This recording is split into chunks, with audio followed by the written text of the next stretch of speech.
Good evening, শুভ সন্ধ্যা। Universal taro লাভ গাইডে তোমাদের সকলকে স্বাগত জানাই। আমি ট্যারো রিডার সময় চলে এসেছি আজকে একটা নতুন রিডিং নিয়ে তোমাদের কাছে। আশা করি সবাই খুব ভালো আছো, সুস্থ আছো, পজিটিভ আছো, দিনকে দিন নিজের সেলফ কেয়ার করছো, সেলফ লাভ করছো। তো আজকে দেখে নেবো হার্ট হিডেন সিক্রেট থেকে এই ব্যক্তির মনের মধ্যে কি লুকানো রয়েছে। ঠিক আছে, কি অনুভূতি আছে যেটা সে তোমার সামনে দেখাচ্ছে না, তোমাকে হাইড করে রয়েছে। যাকে নিয়ে যে রিডিংটা দেখতে বসেছো তার মনে কি কোনো সিক্রেট লুকানো আছে তোমাকে নিয়ে, সেটাই চেক করবো। ঠিক আছে, জেনারেল বেসিসের রিং হচ্ছে সবার জন্য, টাইমলেস। যেদিনকেই তোমার হাতে পড়বে সেদিন থেকেই তোমার সাথে রিজোনেট করবে, কিন্তু রিজোনেট করতে গেলে অতি অবশ্যই লাইক, কমেন্ট, শেয়ার, হাইপ করতে হবে এবং সাবস্ক্রাইব করতেই হবে। ওকে, আর সব জোডিয়াক সাইনদের জন্যই যাবে। Husband wife, boyfriend girlfriend, extra marital affair, same gender relationship, যে কেউ দেখতে পারো। যারা প্রথমবার আমার এই চ্যানেল তাদেরকে স্বাগত জানাই, আর বলে অবশ্যই চ্যানেলটা কিন্তু সাবস্ক্রাইব করে নিজের এনার্জি কানেক্ট করে রাখবে। আমি এখানে নিত্যদিন আমার সাবস্ক্রাইবার বন্ধুদের জন্য কিন্তু রিডিং করি, আর যারা আমার সাবস্ক্রাইবার বন্ধুরা আছে তাদেরকে লাইক করবে, কমেন্ট করবে, শেয়ার করবে, হাইপ করবে, চ্যানেলের সাথে পাশে থাকবে। যারা পার্সোনালি নিতে চাও, একান্ত ব্যক্তিগত যদি কারোর কোনো কোয়ারিজ থাকে, যদি জানতে চাও, তো আমাকে হোয়াটসঅ্যাপ করতে পারো। ওকে, তো চলো দেখে নি এই ব্যক্তির না বলা কিছু কথা কি হিডেন লুকিয়ে রেখেছে মনের মধ্যে, যেটা সে তোমাকে শো করছে না। ঠিক আছে, কিছু তো লোকানো রয়েছে, কি লোকানো রয়েছে সেটাই আজকে দেখবো। Thank you so much universe, thank you archangel Michael. Please আমাকে জানাও এই মুহূর্তে যারা আমাকে দেখছে, আমার ভিউয়ার্সরা, আমার সাবস্ক্রাইবার বন্ধুরা, আমার ভাই বোনেরা, দাদা দিদিরা, তাদের person at present right now তাকে নিয়ে কি চিন্তা ভাবনা করছে বা তার মনের গভীরে কি লুকানো রয়েছে। Please universe, please archangel Michael আমাকে জানাও। হেস এন এক্সপেরাইট আমাকে জানাও কি কি লুকানো রয়েছে, গভীর অনুভূতি যেটা সে প্রকাশ করছে না।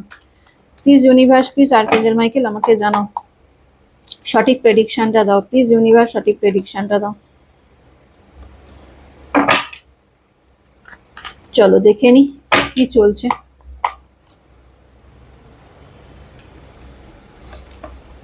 ইনটিউশন, এখানে কোথাও না কোথাও তোমার এবং তোমার পার্সনের হার্ট কানেক্টেড রয়েছে। ঠিক আছে, এইটুকু বলতে পারি।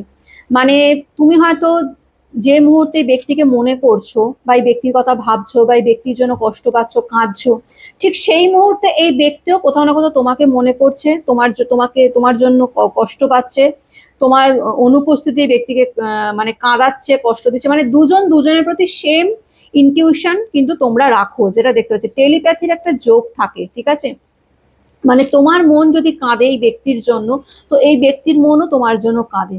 তুমি যদি মানুষটাকে ভাবো, চিন্তা ভাবনা করো, তো এই ব্যক্তিও কোথাও না কোথাও সেই টাইমে তোমাকে নিয়েই চিন্তা ভাবনা করে। এরকম একটা ইনটিউশন এই ব্যক্তির মধ্যে রয়েছে। ঠিক আছে, আর কি চলছে? একট্যাসি, ওকে, এই ব্যক্তি না কোথাও না কোথাও তোমাকে চেস করছে, এইটুকু বলতে পারি। ঠিক আছে, তোমাকে চেস করছে, তোমার সাথে কাটানো মুহূর্তগুলো নিয়ে ভাবছে, বা তুমি যে সামনের দিকে এগিয়ে গেছো, বা তুমি যে যা করছো, তুমি তোমার লাইফে এই মুহূর্তে দাঁড়িয়ে তুমি যা যা করছো সেই সমস্ত কিছু নিয়ে তোমাকে স্টক করে, এইটুকু বলতে পারি। তোমার ব্যাপারে ব্যক্তির জানার আগ্রহের কিন্তু শেষ নেই। এই ব্যক্তি কিন্তু তোমাকে প্রচন্ড ভাবে স্টক করে। প্রাইড, এই ব্যক্তি হতে পারে তোমাকে প্রচুর ইগো দেখিয়েছে, ইগোয়েস্টিক পার্সন হতে পারে। ঠিক আছে, এই ইগোর কারণেই আজকে তোমাদের মধ্যে ডিস্টেন্স ক্রিয়েট হয়ে গেছে, কারণ এই ব্যক্তি প্রচন্ড, দেখো, থার্ড পার্টি ইস্যু নয়, একটা কথা মাথায় রাখবে। এখানে থার্ড পার্টি যদি তোমাদের লাইফে যদি কোনো তৃতীয় ব্যক্তি থেকে থাকে, এখন আমি কার্ড সাফেল করে দেখিনি এখনো পর্যন্ত, কিন্তু যদি তোমাদের জীবনে কোনো তৃতীয় ব্যক্তি থেকে থাকে, আমি বলবো তৃতীয় ব্যক্তি না, মানে অত মেন কারণ নয়, বা মেন অ্যাট্রাকশন তৃতীয় ব্যক্তি নয়। কারণ এখানে অ্যাট্রাকশন হচ্ছে তোমার পার্সনের ইগো। সে নিজে এতটাই ইগোয়েস্টিক এবং এতটাই একগুয়ে টাইপের, যেখানে থার্ড পার্টিকে সে ইনভলভ করেছে। একটা মনে হবে থার্ড পার্টি এমনি এমনি তোমাদের জীবনে চলে আসেনি, তাকে না ডাকলে সে কখনোই আসতে, তাকে সেইভাবে ইনভলভ করা হয়েছে। তো সেটা হয়েছে তার ইগোর জন্য। এখানে তোমার পার্সনের ইগো প্রচন্ড মাত্রায় দেখতে পাচ্ছি, হাই লেভেলের ইগো রয়েছে, এবং এই ইগোর কারণেই আজকে কোথাও না কোথাও এই সম্পর্কটা নষ্ট হয়েছে। সেটা এই ব্যক্তি খুব ভালো করে জানে, সেটা না এই ব্যক্তি খুব ভালো করে জানে যে আমার ইগোর কারণে, আমার একগুঁয়েমির কারণেই আজকে সম্পর্কটা কোথাও না কোথাও নষ্ট হয়েছে। ঠিক আছে, ট্র্যাপ, এখানে কোনো থার্ড পার্টি ডেফিনেটলি রয়েছে এবং থার্ড পার্টির আন্ডারে পড়েছে এই ব্যক্তি, এটা বলতে পারি। ঠিক আছে, একটা টাইমে এই ব্যক্তি তোমাকে ইগো দেখিয়েছিল, তোমাকে কন্ট্রোল করার চেষ্টা করেছিল। আজকে এই ব্যক্তি এমন ভাবে থার্ড পার্টির সাথে জড়িয়েছে বা থার্ড পার্টি তাকে এমন ভাবে বাইন্ডিং করে রেখে দিয়েছে, যেখানে দাঁড়িয়ে এই ব্যক্তি মানে একদম হাত পা বাঁধা। এই ব্যক্তি চাইলেও এখন তোমার কাছে আসতে পারছে না বা তোমাকে এসে তার মনের কথা খুলে বলতে পারছে না, যে তোমার প্রতি টান অনুভব করে, তোমার প্রতি আকর্ষণ অনুভব করে, সেটা কিন্তু সে বলতে পারছে না, কারণ সে ট্র্যাপে পড়ে গেছে। তাকে থার্ড পার্টি এমনভাবে বাইন্ডিং করে রেখে দিয়েছে যে সে ট্র্যাপে পড়ে গেছে, তার হাত পা বাঁধা, তার কিছুই করা নেই। সে মনে মনে ভাবছে যে আমি আমি চাইলেও আজকে ওর কাছে যেতে পারবো না, কারণ আমার হাত পা পুরো বাঁধা, আমি কিছু করতে পারবো না। আমার মানে সেই রকমই কোনো অবস্টাকাল বা সেই রকমই কোনো ব্লকেজ এই থার্ড পার্টি দ্বারা ক্রিয়েট করা হয়েছে, যেখানে দাঁড়িয়ে তোমার পার্সন চাইলেও যে সেই সমস্ত কিছু ছেড়ে তোমার কাছে আসবে বা নিজের মনের কথা শেয়ার করবে, সেটা সে করতে পারছে না। লয়্যালটি, এখানে ডেফিনেটলি লয়্যালটির প্রশ্ন তো আসে। এখানে হতে পারে এই ব্যক্তি তোমার বিশ্বাস ভেঙেছে। থার্ড পার্টির এনার্জি যখন দেখতে পাচ্ছি, তো ডেফিনেটলি ব্যক্তির এটা লয়্যালটির প্রশ্ন তো আসেই, কারণ এই ব্যক্তির তোমার বিশ্বাস বা ভরসা ভেঙেছে, সেটা আমি দেখতে পাচ্ছি। ঠিক আছে, ব্যক্তিকে তুমি অনেক ভরসা করেছিলে, এই ব্যক্তিকে তুমি অনেক বিশ্বাস করেছিলে, যেটার মর্যাদা এই ব্যক্তি রাখেনি, এইটুকু বলতে পারি। ঠিক আছে, যেটার মর্যাদা এই ব্যক্তি রাখেনি, এই ব্যক্তি তোমার বিশ্বাস ভেঙে দিয়েছে, তোমার মনকে টুকরো টুকরো করে ভেঙে দিয়েছে। তুমি যতটা এই ব্যক্তিকে ভরসা করেছিলে, সেই ভরসার যোগ্য এই ব্যক্তি নয়, সেই ভরসার যোগ্যতাটা সে দিতে পারেনি, এটা আমি বলতে পারি। কারণ লয়্যালটির প্রশ্ন রয়েছে। ঠিক আছে, থিঙ্কিং, এই ব্যক্তি তোমাকে প্রচন্ড মিস করে, তোমাকে নিয়ে চিন্তা ভাবনা করে, চিন্তা ভাবনার এনার্জি তো রয়েছে, তোমার প্রতি একটা ক্রেভিংস তো রয়েছে, ডিজায়ার রয়েছে, মানে তোমার প্রতি ফিজিক্যালি ইমোশনালি প্রচন্ড ভাবে অ্যাট্রাক্টেড। এটা এমন নয় যে তোমাকে চায় না বা তোমাকে ভালোবাসে না বা তোমার প্রতি ফিলিংস ইমোশনস নেই। দেখতে তো পাচ্ছ থিঙ্কিং এর কার এসছে, মানে ব্যক্তি তোমাকে নিয়ে প্রচন্ড চিন্তা ভাবনা করে, তোমাকে নিয়ে চিন্তা ভাবনা করে, তোমাকে মিস করে, তোমার প্রতি একটা ক্রেভিং কাজ করে, ডিজায়ারও রয়েছে, ফিজিক্যাল অ্যাট্রাকশন বা অ্যাডিকশন যা বলবে সেটাও রয়েছে দেখতে পাচ্ছি। ঠিক আছে, ইন্টিমেসি দেখো, দেখছো ডিজায়ারের পরই ইন্টিমেসি এসে, এই ব্যক্তি তোমার প্রতি ফিজিক্যালি প্রচন্ড ভাবে অ্যাট্রাক্টেড দেখছি, এটা এইটুকু বলতে পারি, এই ব্যক্তি তোমার প্রতি ফিজিক্যালি অ্যাট্রাক্টেড বেশি। ঠিক আছে, ইমোশনস ফিলিংস আছে, কিন্তু ফিজিক্যালি অ্যাট্রাকশনটা একটু বেশি মাত্রায় দেখতে পাচ্ছি তোমার প্রতি রয়েছে। তোমার সাথে কাটানো যে মুহূর্তটা, সেটা মানে এই ব্যক্তি অনেক মনে করে, চিন্তা ভাবনা করে, বা এছাড়াও দেখতে পাচ্ছি তোমার সাথে যে সময়টাই সে কাটিয়ে থাকুক না কেন, যেভাবেই তোমরা কাটাও না কেন, সেই সময়টাকে এই ব্যক্তি খুব মিস করে। ওকে, ফ্যান্টাসি, ডে ড্রিম করছে, তোমাকে নিয়ে ইমাজিনেশন করছে, কল্পনা করছে যে আবার আগের মতো সমস্ত কিছু ঠিক হয়ে গেছে, তুমি আবার তার লাইফে ফিরে এসছো। ঠিক আছে, তোমরা ওই হয় না একটা কাল্পনিক জগৎ, সেই কাল্পনিক জগতে ব্যক্তি বাস করে, তোমাকে নিয়ে যখন ভাবনা চিন্তা করে তখন একটা কাল্পনিক জগতে ব্যক্তি কোথাও না কোথাও চলে যায়, যেখানে দাঁড়িয়ে তার মনে হয় যে আমাদের সম্পর্কটা আবার সেই আগের মতো হয়ে গেছে, সেই দারুণ কেমিস্ট্রিটা আবার আগের মতো হয়ে গেছে, এরকম একটা চিন্তা ভাবনা এই ব্যক্তির মধ্যে দেখি চলতে থাকে। ঠিক আছে, বিটারনেস, এই ব্যক্তি প্রচন্ড অ্যাগ্রেসিভ নেচারের হতে পারে। ঠিক আছে, ইগো ছিল এবং ইগোর কারণে এবং প্রচন্ড অ্যাগ্রেসিভ, ইগো, রাগ, তারপরে কথায় কথায় রেগে যাওয়া, এইগুলো দিয়ে ভালোবাসা এইভাবে হয় না। ভালোবাসা একটা অন্য লেভেলের ভালোবাসা, মানে সফট কাইন্ডের এরকম একটা হবে, কিন্তু সেখানে তোমার পার্সোনাল এনার্জি প্রচন্ড অ্যাগ্রেসিভ, অ্যারোগেন্ট, প্রচন্ড অ্যারোগেন্ট। কতজনের সাথে রেজোনেট করছে আমাকে জানাবে। ঠিক আছে, জেনারেল বেসে রিডিং হচ্ছে, তবু আমি বলবো কতজনের সাথে রেজোনেট করছে আমাকে জানিও তো, কারণ তোমার পার্সন না প্রচন্ড অ্যাগ্রেসিভ নেচারের দেখতে পাচ্ছি, মানে কথায় কথায় রেগে যাওয়া, তোমাকে অনেক হয়তো গালমন্দ করেছে, বা এরকমও হতে পারে যে তোমার কথা শুনতে চায়নি, নিজের ইগোটাই দেখিয়ে এসছিল, এনার্জি এরকমই আসছে। ঠিক আছে, এই ব্যক্তির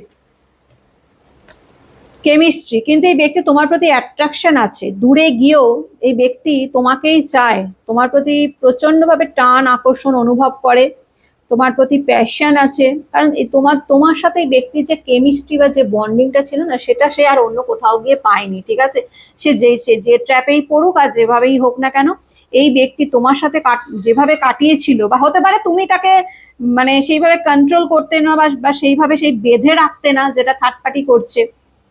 থার্ড পার্টি এখানে তাকে বেঁধে রাখার চেষ্টা করছে, যেটা তার বেঁধে রাখার একেবারে, দেখো এই ব্যক্তি স্বাধীন চেতা, নিজের ego, arrogant, free minded, free bird, ঠিক আছে, সেখানে থার্ড পার্টি তাকে বেঁধে রাখার চেষ্টা করছে। কখনোই সেটা মেনে নিতে পারে?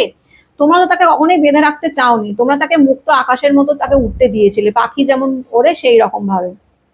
তো কোথাও না কোথাও ব্যক্তি তোমাকে সেই কারণে মিসও করছে, ঠিক আছে। এই ব্যক্তি এখন নিজের সেলফ প্রকাশে প্রচন্ড ভাবে এই ব্যক্তি কোথাও না কোথাও নিজের সেলফ ফোকাসে ব্যস্ত, ঠিক আছে, নিজেকে নিয়ে চিন্তা ভাবনা করছে, নিজেকে হিল করছে, ঠিক আছে, নিজে কিভাবে বেটার পার্সন করা যায় সেই সব নিয়ে চিন্তা ভাবনা করছে, মেডিটেশন করছে, এরকমও দেখতে পাচ্ছি, ঠিক আছে, অনেক মেডিটেশন করে, হিল করার চেষ্টা করছে নিজেকে, এখন নিজের দিকে ফোকাসটা রেখেছে, এরকম এনার্জি রয়েছে।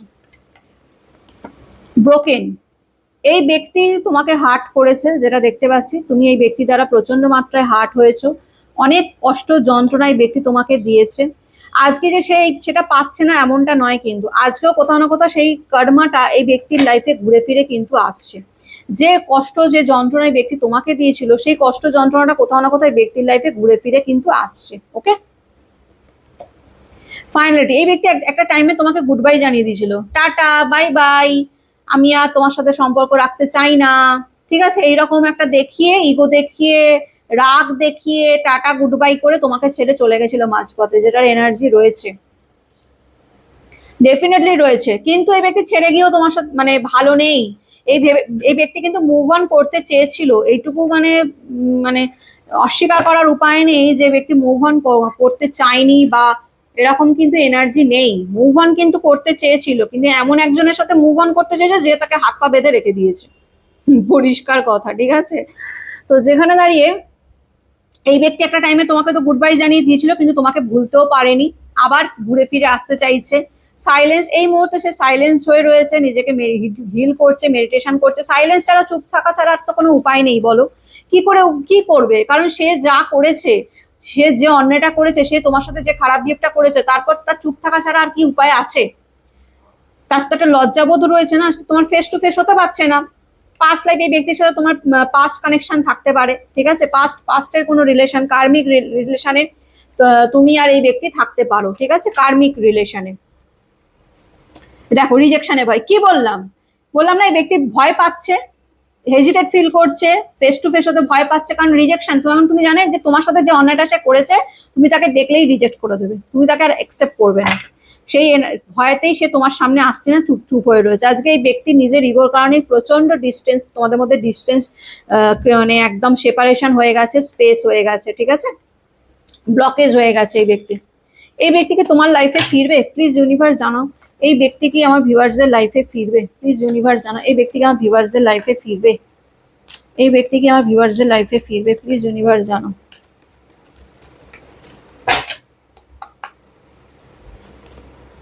রিয়েলাইজেশন, হ্যাঁ অবশ্যই, কারণ এর ব্যক্তির রিয়েলাইজেশন হয়েছে, এই ব্যক্তি তোমার সাথে যা যা করেছে, যা যা করেছে তোমার সাথে, যে অন্যায়টা তোমার সাথে করেছে, যে চিট করেছে, যে থার্ড পার্টিকে চুজ করেছে, যাই করে গিয়ে থাকুক না কেন, এই ব্যক্তি সেই রিয়েলাইজেশনটা হয়েছে যে এই ব্যক্তি তোমার সাথে অন্যায় করেছে, ঠিক আছে, তোমাকে ভুল বুঝেছে, তোমাকে বুঝতে চাইনি, মানে এটা বলতে পারো ঘুম থেকে উঠেছে, এতদিন সে যে মানে ঘুমোচ্ছিল, জেগে ঘুমোয় বলে না, সে জেগে ঘুমোচ্ছিল, এইবার মানে থার্ড পার্টি তাকে এমন মানে করে রেখেছে যে এখন তার ঘুম ভেঙে গেছে, এইটুকু বলতে পারি, এবং তার রিয়েলাইজেশন হয়েছে। কোথাও না কোথাও ব্যক্তি, যেটা আমি এনার্জি পাচ্ছি, ব্যক্তি তোমার সাথে থার্ড পার্টির প্রচন্ড তুলনা করে, দেখো কার্ড না বললেও এনার্জি ইনটিউশন এরকমই আসে, থার্ড পার্টির সাথে তোমার অনেক তুলনা করেছে, একটা টাইমে ব্যক্তি তোমার সাথে থার্ড পার্টি তুলনা করে থার্ড পার্টিকে চুজ করেছে, আজ এই থার্ড পার্টির ট্র্যাপে পড়ে এই ব্যক্তি আবার তোমার কাছে ফিরে আসতে চায়, কারণ জানে যে তুমি তাকে সেইভাবে ট্র্যাকেল বা সেইভাবে মানে কি বলবো ট্র্যাক করে রাখোনি, যেটা থার্ড পার্টি করে রেখেছে, তাই আবার তোমার প্রতি তার ফিলিংস জেগে উঠেছে এবং সে তোমার কাছে ফিরে আসতে চায়, কিন্তু রিজেকশনের ভয় ডেফিনেটলি রয়েছে, কারণ সে জানে যে সে অন্যায়টা যেটা করেছে তুমি তাকে কোনোদিনই ক্ষমা করতে পারবে না, বা ক্ষমা করে দিলেও তাকে আর পুনরায় না বিশ্বাস করতে, লয়্যালটির একটা প্রশ্ন এসেই যাচ্ছে এখানে, ডেফিনেটলি লয়্যালটির প্রশ্ন এসে যাচ্ছে, যে তুমি তাকে হয়তো আর সেইভাবে বিশ্বাস ভরসা করতে পারবে না, যেটা একটা টাইমে তুমি তাকে করেছিলে, ঠিক আছে, তাই সাইলেন্ট হয়ে রয়েছে, চুপ হয়ে রয়েছে। ওকে, ইমোশনস ফিলিংস থাকলেও সেটা তোমার সামনে জাহির করছে না, তোমাকে দেখাচ্ছে না। তো এটাই ছিল তোমার পার্সনের মনের মধ্যে চলা গভীর অনুভূতি। ওকে, লুকানো অনুভূতি। কেমন লাগলো রিডিংটা অতি অবশ্যই জানাবে, ভালো লাগলে লাইক কমেন্ট শেয়ার করে দেবে এবং ইউনিভার্সের কাছে রিডিংটা ক্লেম করে নেবে। ভালো থেকো, সুস্থ থেকো। আমি নতুন একটা রিডিং নিয়ে আবার কালকে চলে আসবো। God bless you.